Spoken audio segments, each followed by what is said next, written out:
ওই জয়ধ্বনি একজনের কর্ণে চলে গেল। কে? ভগবান কৃষ্ণচন্দ্রের কর্ণে। আর যেই না কৃষ্ণচন্দ্রের কর্ণে চলে গেল, ভগবান আর কি সিংহাসনে, রাজার সিংহাসনে বসে থাকতে পারবে? 100 বছর করে রাধা নাম শুনলো তার কর্ণে। সিংহাসন ত্যাগ করে ছুটতে ছুটতে আসছে। ওরে কে সোনালি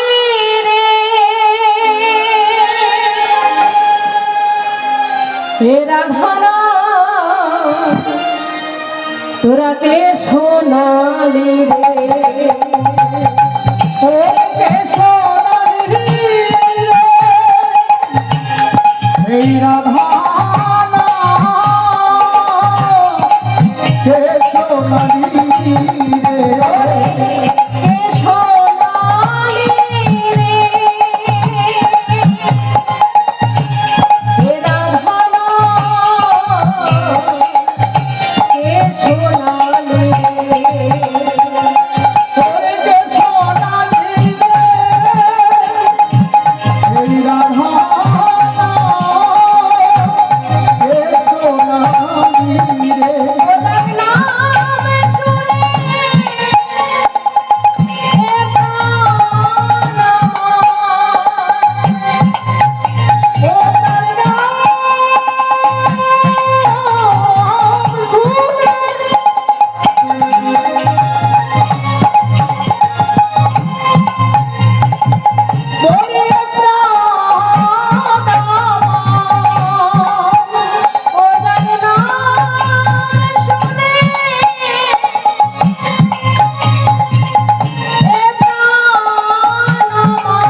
yeah.